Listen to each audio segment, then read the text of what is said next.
Hai semua, balik lagi sama gue, Mira. Minal aidin wal faizin, mohon maaf lahir batin. Semoga kita semua dalam keadaan sehat selalu.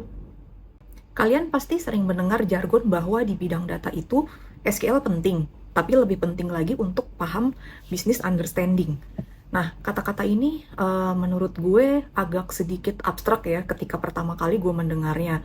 Karena emangnya business understanding itu tuh kayak gimana sih gitu. Setelah bertahun-tahun gue bekerja sebagai BI, gue mencoba untuk memberikan bentuk pada kebingungan kalian, termasuk gue di masa lalu.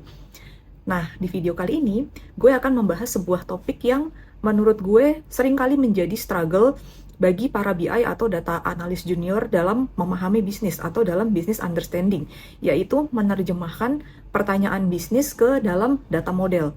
Ya guys, jadi BI itu sebenarnya juga adalah seorang translator ya, penerjemah gitu. User kalian ngomongnya bisa jadi pakai bahasa bisnis mereka, tapi kalian ngolah datanya pakai bahasa teknis. Nah, jelas ada sebuah proses yang terjadi in between gitu ya, yang apabila tidak dilakukan dengan benar, maka itu akan menyebabkan berbagai kesalahan dalam penyajian maupun interpretasi data yang kita olah. Sebelum kalian menyentuh data atau melakukan query, sebenarnya yang pertama harus dilakukan itu adalah mengetahui core bisnis kalian itu apa dan bagaimana prosesnya. Contohnya, kalau e-commerce itu jual beli biasanya core bisnisnya, transaksi gitu ya. Kalau retail, ya dia ada transaksi juga, tapi ada juga inventory gitu dan semacamnya. Nah, setelah itu, kalian juga perlu tahu definisi mulai dan selesai dari proses tersebut. Nah, caranya gimana? Kalian harus ngobrol sama tim bisnis, tim marketing, tim sales, tim finance yang akan menjadi user kalian gitu. Dan kerjaannya itu berhubungan dengan day-to-day operation. Jadi, BI itu sebenarnya pekerjaan sosial, nggak ada yang bercanda. Ya, tapi anyway, interviewlah user-user kalian ini ala jurnalis gitu ya, dengan 5W1H. Key prosesnya itu apa? Terus siapa tuh melakukan apa? Terjadinya di mana, terus kapan prosesnya itu terjadi, dan kenapa hal itu perlu dilakukan. Terus bagaimana sih biasanya mereka itu melakukannya, apakah dengan cara manual atau sebenarnya kalian itu sudah punya sebuah sistem gitu. Jadi kalau memungkinkan kalian cobain dulu sendiri dan tempatkan diri kalian itu sebagai usernya supaya kalian bisa mendapatkan gambaran proses bisnisnya itu tuh seperti apa gitu ya. Mungkin dalam skala yang lebih kecil gitu, kayak uh, nggak usah diikutin kayak semuanya banget gitu, atau kalau misalnya bukan kalian yang melakukan, ya kalian bisa juga ngeliat bagaimana user kalian itu biasa melakukannya. Nah, kalau misalnya ada flowchart itu tuh akan lebih baik ya gitu, tapi biasanya nggak ada yang punya waktu untuk membuat flowchart tersebut, dan karena semua orang itu biasanya sibuk gitu ya. Jadi kalau misalnya di sini contohnya itu kita punya sebuah bisnis workflow gitu ya. Jadi ada customer, terus ada sistemnya, terus ada logistik. Nah, ini kebetulan contoh gue itu adalah transaksi jual beli ya, kayak di e-commerce gitu.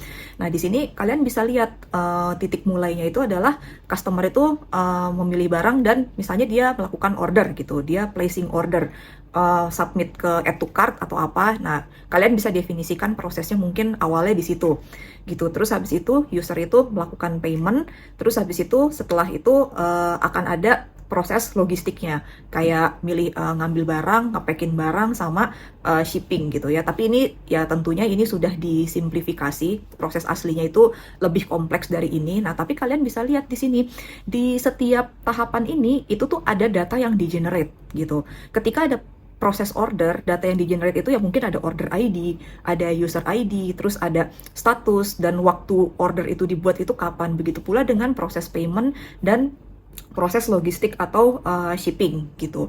Nah, jadi di setiap tahapan proses ini, data ini itu adalah byproduct dari proses tersebut gitu.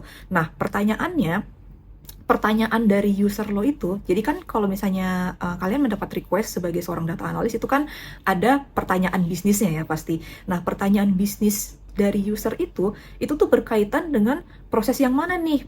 Lo tuh harus ngitung apa sih, matriks apa sih yang harus lo hitung gitu. Dan itu tuh terjadi di titik proses yang mana. Nah, itu kuncinya, figuring out the right question, dan di proses mana pertanyaan tersebut itu bisa kalian jawab gitu.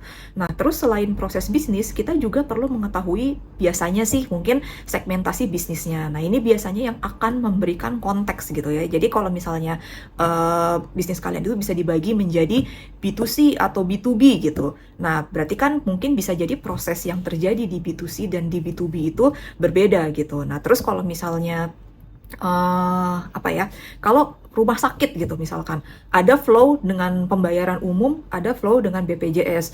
Nah, bisa jadi gimana proses pasien umum dan pasien BPJS itu barangkali itu dari daftar sampai bayar bisa jadi itu berbeda gitu. Nah, data yang dikolek juga bisa jadi ada yang beda gitu kan. Nah, jadi yang kayak gitu tuh yang perlu dipahamin gitu ya. Dan akan lebih baik kalau misalnya kalian juga bisa mengerti POV dari manajemen, gimana mereka itu melihat bisnis ini tuh secara top down gitu ya. Dan apalagi kalau misalnya sebagai BI, kalian itu yang akan provide data untuk mereka. Nah, barulah setelah kita paham nih secara bisnisnya, kita baru bisa mulai melihat dari segi datanya. Understanding the data, ini adalah step yang sangat krusial setelah kita memahami proses bisnis. Tadi kan kita sudah tahu bahwa kita tuh perlu tahu proses apa menghasilkan data apa gitu ya. Tapi kita juga perlu tahu bagaimana data tersebut itu dicatat di dalam database kalau datanya itu terstruktur gitu. Nah, idealnya kita punya akses ke replika database production atau tempat di mana kita bisa melihat data-data yang tercatat di sistem selama proses bisnis berlangsung. Atau kalau misalnya kalian punyanya itu adalah data warehouse-nya, ya kalian bisa juga coba lihat di situ. Itu ya. Atau kalau misalnya kalian punya sistem ERP, itu juga bisa. Tapi kalau misalnya kalian tidak punya akses ke semuanya, which is itu kayaknya agak sedikit aneh ya kalau misalnya orang data nggak punya akses ke datanya gitu ya. Nah, itu kalian juga bisa ngobrol ke tim developer backend yang mendesain sistem yang dipakai dalam proses bisnis yang mau dipahami gitu.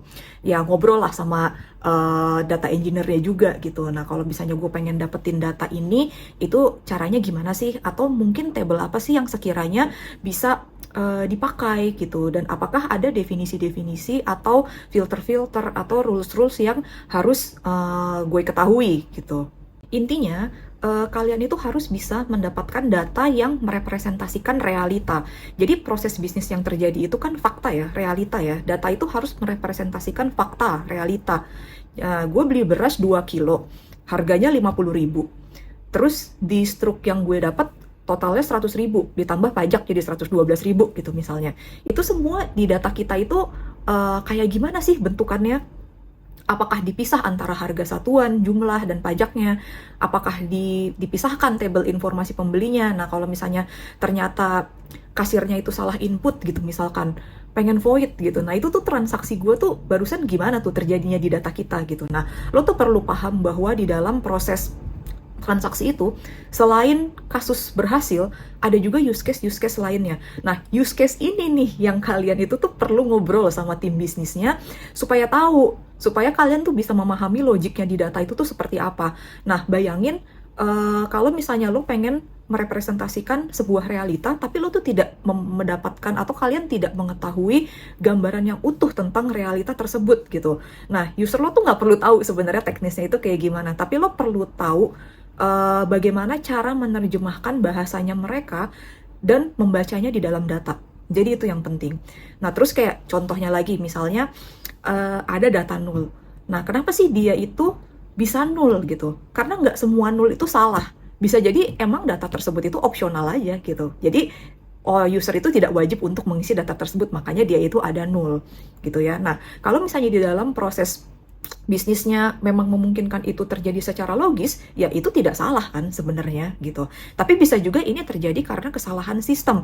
Nah, ini nih yang perlu dipikirkan handlingnya itu seperti apa. Selain itu, hal lain yang perlu dipahami itu adalah terkait data granularity. Nah, ini tuh sering banget orang di awal-awal tuh melakukan kesalahan ya. Data granularity itu adalah level of detail dari sebuah data. Sebuah row itu merepresentasikan apa sih di dalam proses bisnisnya. Nah, contoh, biasanya table transaksi itu levelnya itu adalah order ID. Kalau kolom order ID itu unik, satu row itu kan direpresentasikan sebagai satu transaksi. Nah, table lain untuk summary misalnya bisa jadi satu row itu bukan satu order gitu, tapi satu tanggal. Nah, ini nih kalau misalnya kalian sampai melakukan join gitu ke table yang granularity-nya itu berbeda, datanya itu bisa kacau. Bisa terjadi duplikasi yang tidak diharapkan gitu ya, jadi tidak sesuai dengan realita. Nah, tapi ternyata banyak juga gue lihat di lapangan yang masih keskip untuk memahami perihal data granularity ini. Jadi ketika kalian memahami sebuah data, mohon diperhatikan ketika kalian lagi ngelihat data di sebuah table atau apa, itu data granularity-nya itu tuh di level apa sih gitu. Level of detailnya itu tuh seperti apa gitu. Jadi jangan sampai kalian ngejoin sebuah data yang granularity-nya itu berbeda gitu ya. Nah, kalau sudah paham pertanyaan bisnis, proses bisnis, terus udah memahami underlying datanya kayak gimana, barulah kita bisa melakukan yang namanya data modeling. Di dalam BI, data modeling ini tidak selalu berarti bikin model machine learning ya, gitu. Tapi bisa juga bikin table baru, bikin sebuah view atau materialize view, untuk nantinya digunakan sebagai data source ketika kalian membuat visualisasi, misalnya. Nah, terus bisa juga menentukan apakah tabelnya itu mau di-normalize atau di-denormalize, terus menentukan mana fact dan mana dimension gitu. Nah, by the way, kalau misalnya kalian belum paham tentang fact dan dimension, gue tuh kalau nggak salah pernah bikin videonya yang akan gue lampirkan di link description. Disinilah biasanya kita itu melakukan query SQL untuk membuat table baru atau membuat data model yang baru gitu. Nah, kalau bisnis dan data understanding kalian itu sudah bagus, query itu adalah hal paling mudah dan paling cepat untuk dilakukan. Dalam gua bekerja itu sebagai BI bisa dibilang gua tuh mostly spend 80% waktu gua untuk memahami masalahnya dulu gitu, mengidentifikasi kebutuhannya itu apa, assessing the complexity, kayak seberapa kompleks sih ini tuh perlu dilakukan, estimating waktunya itu seberapa lama, jadi nggak langsung terjun ke query gitu ya. Jadi benar-benar memastikan dulu kayak butuhnya itu apa, terus kayak di proses mana sih sebenarnya ini tuh bisa dilakukan untuk mendapatkan jawaban dari pertanyaan-pertanyaannya user. Kayak gitu. Jadi nggak langsung terjun ke query, ada proses yang cukup panjang yang biasanya dilakukan sebelum kita ke query. Nah, kalau misalnya kalian udah lancar, kalian udah tahu, udah di luar kepala gitu ya, tentang proses bisnisnya yang mana, ya mungkin proses tersebut akan menjadi semakin pendek gitu sebelum kalian bisa membuat query-nya. Setelah itu baru kalian bisa mengimplementasikan solusi kalian itu dalam berbagai bentuk ya. Bisa dalam bentuk report atau dalam bentuk dashboard atau mungkin dalam bentuk analisis. Jadi beda-beda tergantung yang diminta itu seperti apa. Oke, gue akan mengakhiri video gue sampai di sini supaya tidak terlalu panjang. Aslinya semua yang gue bahas ini itu tuh ada frameworknya yang namanya tuh CRISP-DM, ya, Cross Industry Standard Process for Data Mining. Sebenarnya ini adalah sebuah standar industri untuk data mining dan data science. Dan aslinya itu ada namanya step evaluation and deployment gitu ya.